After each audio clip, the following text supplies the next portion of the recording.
Comment créer une colocation dans un appartement?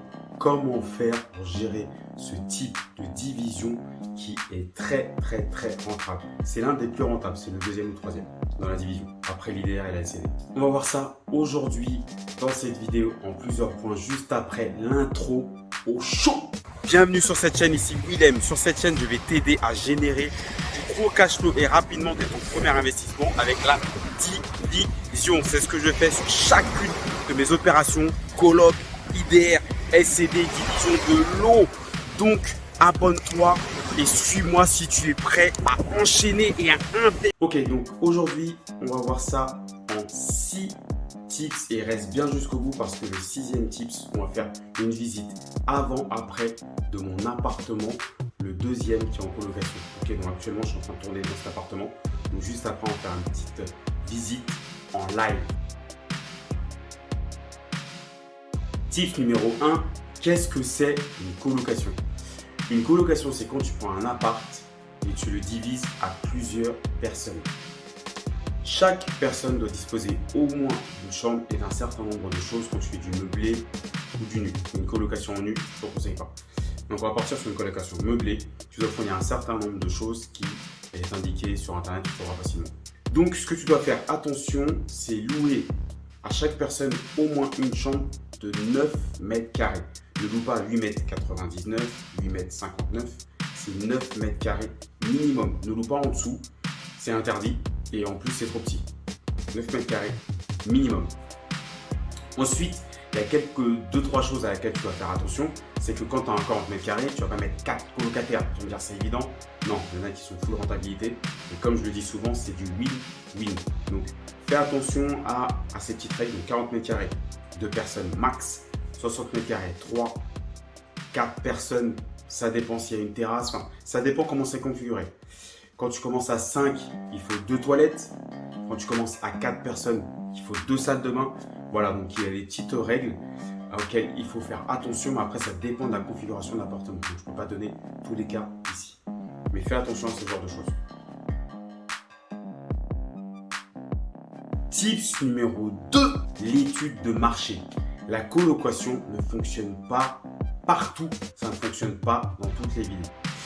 La chose que tu dois regarder en priorité quand tu veux faire une colocation dans une ville donnée, c'est est-ce que se louer un studio, un T1, un T2, c'est cher. Si ce n'est pas cher du tout, ne fais pas de colocation dans cette ville. Moi en tout cas, je n'en ferai pas, puisque ça ne marchera pas en fait. Les gens vont se dire, louer un studio, un T2, c'est pas cher, je ne vais pas faire de la colocation. Sauf la personne qui va absolument faire de la colocation, même si elle a le budget. Mais ce genre de personne, c'est la minorité. Donc ne fais pas de colocation dans ce genre de ville.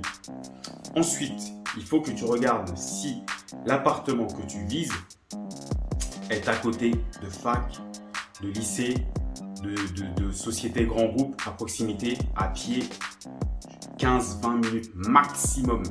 Si tu n'as pas ça, tu regardes une ville où tu as les transports à côté qui mènent à la gare, où tu as le bus, et ce bus, ce train emmène directement vers les facs, les écoles, etc. En gros, le coloc, il veut que son lycée, son école ou le jeune travailleur ou le travailleur soit accessible facilement. Et là, la colocation va fonctionner. Si c'est compliqué de se rendre à son travail ou à son école, etc., ne fais pas ça. Ça ne fonctionnera pas. Tu auras plein de turnover et c'est pas ce qu'on veut. Ok? Tip numéro 3, le règlement de copropriété. Donc déjà, je te dis bon courage. Moi, je m'intéresse qu'à des apparts qui sont très anciens, donc où il y a beaucoup de travaux.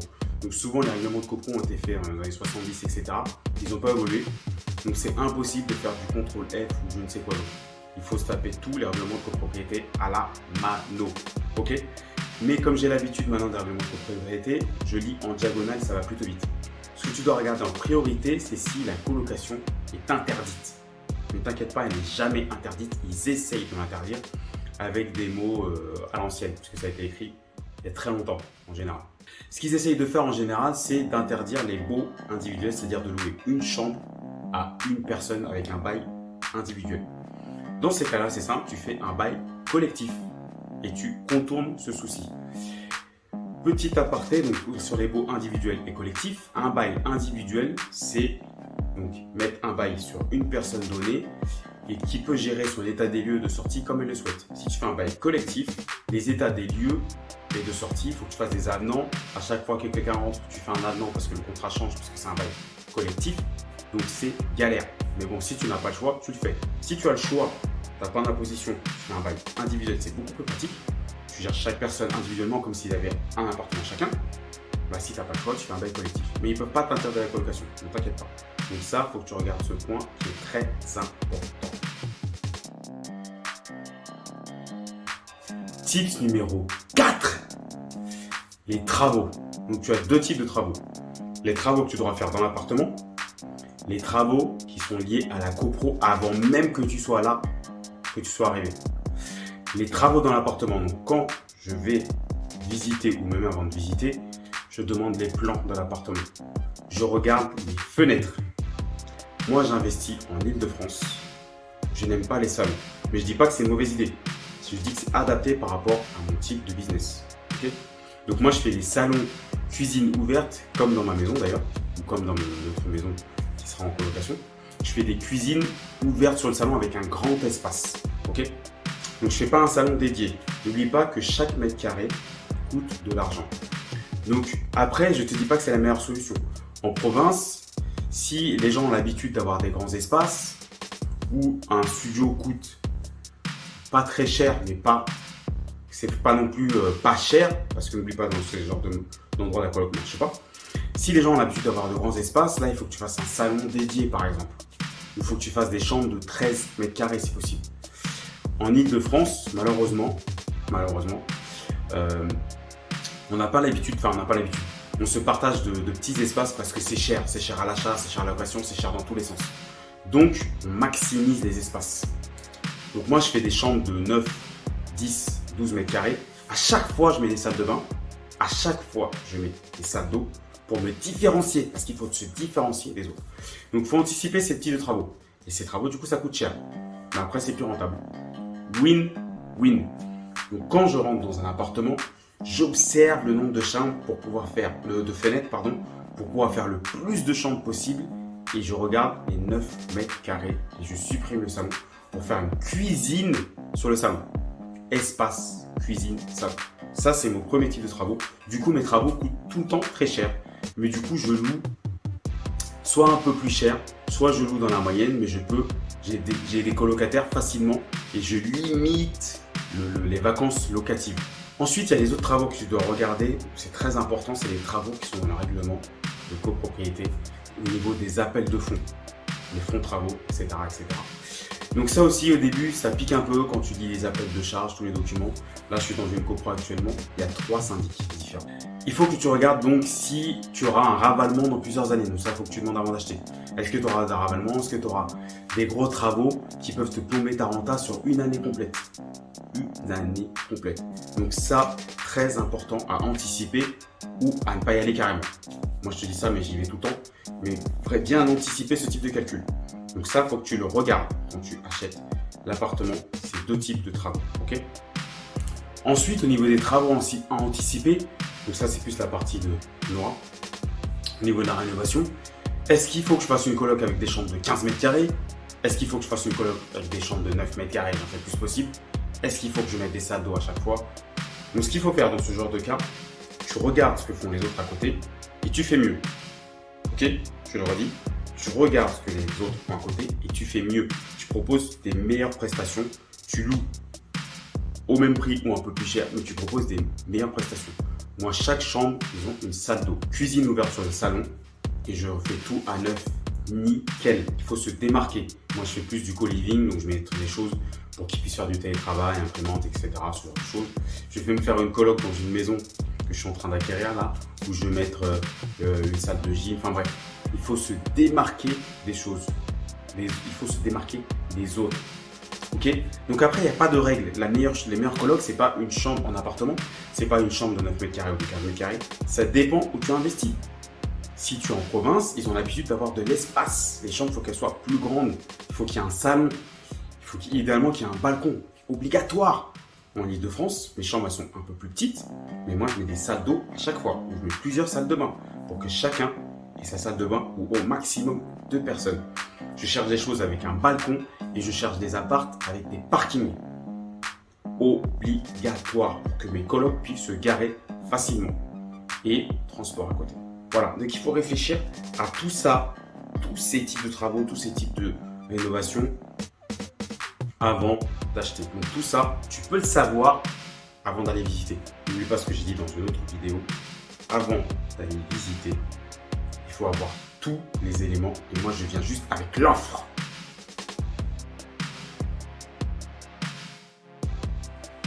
Cinquième tips, les charges récupérables, non récupérables.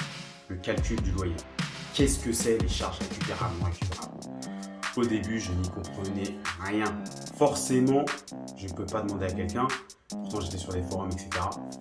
Mais personne m'a expliqué ça clairement. Donc, je vais te l'expliquer tout de suite.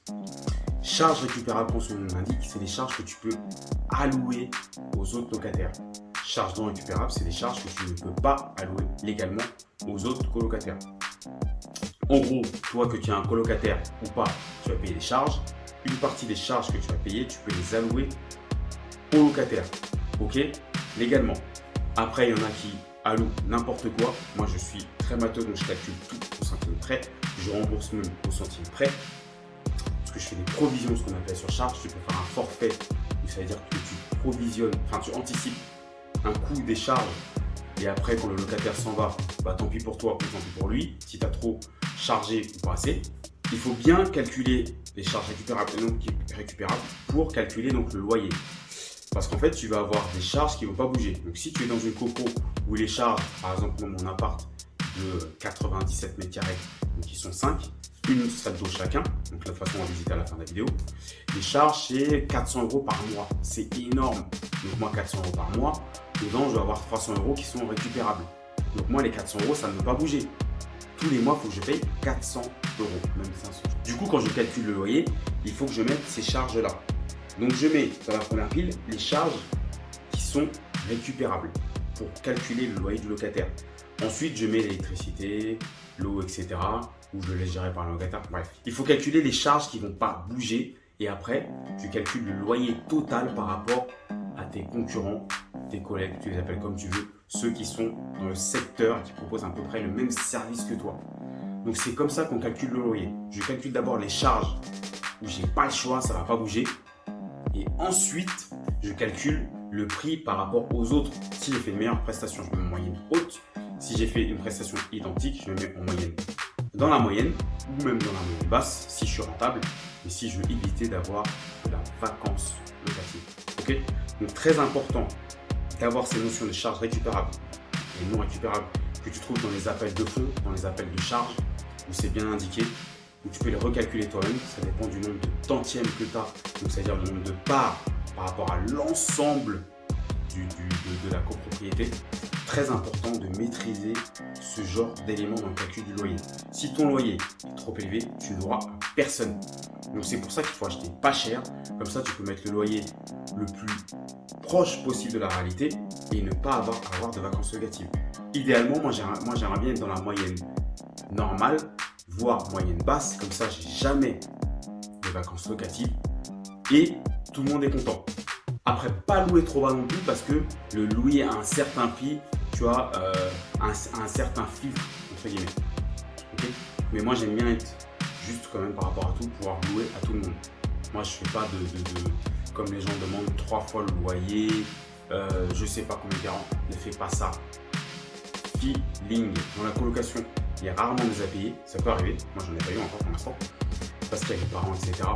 Mais fais confiance au feeling, regarde l'indice d'imposition et tout le reste, basta. Ne demande pas 5 fois le loyer, c'est n'importe quoi. C'est n'importe quoi. Quand on débute, quand on est étudiant, l'étudiant n'a pas 3 fois le loyer. Un loyer, mes loyers ils sont à 590 €. Là, dans l'appartement qu'on a visité tout à l'heure par chambre, je ne vais pas demander à la personne de gagner 5 x 3, 15, 1006, 1008, 2000. Non, si la personne gagne 1000, 1002 et qu'elle dit, voilà, je discute avec elle, machin, elle me donne son avis d'imposition, je vois la réalité des revenus, je vois la cohérence par rapport à cette situation. je lui fais confiance. Et après, on voit comment ça se passe. Si ça se passe mal, on arrête là. Mais elle sera très embêtée parce que l'ensemble des autres colocs payent leur loyer. Donc en colocation, ne t'en fais pas, pardon, sur les impayés, etc. C'est assez rare. Donc fais-le plutôt au feeling. J'en connais plein qui ont pris celui-là parce qu'il avait je ne sais combien de loyer, il avait 3-4 fois le loyer. Il ne paye pas le loyer. Il ne payait pas le loyer. Les impayés, les mauvais payeurs ou les locataires étranges ne sont pas le lot de ceux qui n'ont pas d'oseille, qui ont des petits revenus. C'est pas vrai, ça attaque tout le monde. Ok? On a fini donc les prérequis. Tu as tout ce qu'il faut pour pouvoir commencer à te renseigner sur les apparts. Maintenant, c'est parti pour la visite. Ok, donc là, on est passé à l'entrée. Maintenant, on va visiter l'appartement et tu vas voir les avant, après et voir la différence. Là, c'est ok. Donc là, on commence avec l'entrée. Donc je te montre toute cette vue. Voilà. Donc regarde comment c'était avant. Regarde comment c'était avant. Regarde comment c'est maintenant. Tu vois la différence ou pas? Ah ouais, ok. Là, tu vois, regarde comment c'était avant. Tu vois, c'était un petit espace qui servait à rien. Regarde maintenant. On a fait des petites toilettes parce que là, ils sont 5. Ok, ils sont 5. Donc j'ai mis 2 toilettes. Une toilette jusqu'à 4. Grand max. À partir de 5, 2 toilettes. Ok, ça, c'est des règles. C'est des règles de base. Il n'y a pas de loi là-dessus. C'est logique. Ok. Là, ensuite, donc, on a une chambre, la plus grande chambre, avec salle d'eau. Donc, regarde comment c'était avant. Et regarde maintenant.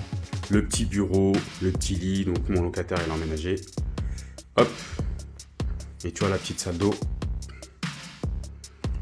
Voilà. Tu te souviens comment c'était avant? Le papier peint, etc. Voilà. Ensuite, là, on passe dans le couloir. Encore une fois, regarde comment c'était avant. Et maintenant, regarde la salle de bain. Donc ça, c'est une salle de bain pour 2 colocataires. Tout est refait à neuf. Tout est nickel. Ok? Voilà, regarde même les finitions. Regarde les finitions. C'est nickel. Win-win. Ok? Tu veux louer cher. Tu veux louer dans les prix, pas avoir de vacances locatives. Tu fais du nickel. Ok? Ensuite, donc les deuxièmes toilettes. Donc vite fait, regarde comment c'était avant. Et regarde maintenant. Voilà. Là ensuite, ça c'est la petite idée de Nora. Celle qui fait la déco. Donc elle a eu l'idée de mettre la buanderie. Regarde comment c'était avant. Regarde comment c'était avant déjà. Et regarde maintenant. Donc elle a eu l'idée de mettre la buanderie ici, machine à laver. Et là on est en linge là-dessus. Là, on a été obligé de mettre la Freebox. On a un petit problème, c'était la DSL. Bref, ça c'est petit aléa. Alors, regarde la salle de bain, ça c'est privatif, donc pour une personne. Et ça y est. Ok, pour une personne. Donc hop. Voilà, du nickel. Donc ils emménagent bientôt dans quelques jours. Ok. Regarde comment c'était avant. C'était avant cette pièce-là. Regarde comment c'était avant. Regarde. Voilà. Ok, donc on arrive maintenant dans ce fameux couloir qui distribue les différentes pièces. Regarde comment c'était avant. Ok. Du coup, regarde maintenant. Tu vois ce que je veux dire? Petite verrière. Ça, super important. Idée de madame. Au départ, on avait, donc tu le vois, on avait un mur. Donc on s'est dit, est-ce qu'on va l'enlever? Est-ce qu'on va le garder? Finalement, madame s'est dit, donc Nora, elle s'est dit, on va mettre une petite baie vitrée. Ça donne de l'espace, de la lumière. Et en plus, il y a une partie du mur qui cache le bruit. Et là, ce que les colocs kiffent et ce qui donne un effet nickel, c'est la petite porte. Comme ça, tu vois. Voilà, donc gain de place et c'est un effet garanti. C'est nickel. Regarde avant comment c'était, regarde avant, regarde maintenant. La petite porte. Voilà, tu vois l'effet? Tu vois comment ça fait? C'est top, ça fait soigner, c'est propre. Ok? Ensuite, le salon. Regarde comment il était avant le salon. Regarde avant. Regarde maintenant comment c'est. Tu te souviens de cette partie-là là? Regarde avant, regarde avant. Regarde maintenant. Donc la petite table pour 5. Le petit salon. Donc là, tu vois encore mon PC parce que je suis en train de bosser. Regarde avant comment c'était. Regarde maintenant la cuisine. Donc je te disais la cuisine qui est ouverte sur le salon. Donc cuisine ouverte sur le salon. Donc si tu te souviens, la première chambre qu'on a vue, c'était une cuisine. On a supprimé, on a mis une chambre et on a fait un salon, espace, cuisine. Ok? Optimisation. Et tout est nickel. On met que des produits neufs. Garantie des années. Donc je te conseille quand tu mets des produits électroménagers, garantie 5 ans et mets des produits nickel. On ne fait pas d'économie là-dessus. On ne fait pas d'économie là-dessus. Il faut acheter pas cher pour mettre le paquet sur les travaux et du coup louer cher. Ne fais pas d'économie là-dessus. Très important, je le répète plusieurs fois. Ok, donc là on a notre cuisine. Avant, donc il n'y avait pas de cuisine, elle était de l'autre côté et la cuisine qui était là-bas, donc on a pu tirer l'eau en dessous, même si ça c'est un mur porteur. Ok, tu vois les motifs du carrelage. Là c'est l'artisan qui a pris l'initiative. Mon maître d'œuvre, j'ai envie de dire. Donc si tu en as besoin d'ailleurs, n'hésite pas, en Ile-de-France. Nickel, il fait toujours des choses nickel. Au niveau du balcon, on va aller vite fait. Regarde comment c'était avant le balcon. Regarde maintenant, moi je suis adepte du synthé. Ma femme elle fait nanana, moi je kiffe le synthé, donc je m'en fous, je kiffe le synthé. Voilà, donc la petite vue au niveau de la maison, de l'appartement. Donc avant c'était comme ça aussi, vu que j'ai pas touché à l'extérieur. Voilà, la petite table, voilà. Donc c'est un petit espace, c'est sympa. Voilà, donc on va passer vite fait, parce que là il n'y a pas eu gros de changement. Mais au moins, moi j'aime pas les sols dégueulasses, j'aime bien marcher pieds nus dans mon extérieur, donc moi je mets que des synthés. Regarde comment c'était avant sous cet angle, et je te montre sous cet angle comme ça. Voilà. Voilà la petite baie vitrée. Enfin la petite ce petit truc là. Nickel, le rendu il est top. Ok. Ensuite on va continuer la visite. On va voir les autres chambres. Donc au niveau des chambres, tous les placards sont foutus de la même façon. Donc ça va pas rentrer dans les placards, mais par contre tu vas voir comment chaque chambre était avant. Et chaque chambre, comme j'ai dit, une salle d'eau. Donc regarde comment c'était avant la chambre. Et regarde maintenant. Donc on va rentrer dans la chambre. Donc lit double Ikea. Dans ma première coloc, j'avais mis un lit simple. Un petit regret, mais il n'y avait pas assez de place. Donc dès que je peux, je mets un lit double Ikea solide. Tu vois, le lit peut se défaire en deux. Donc je te montre juste pour un. Je te montre juste pour un. Hop.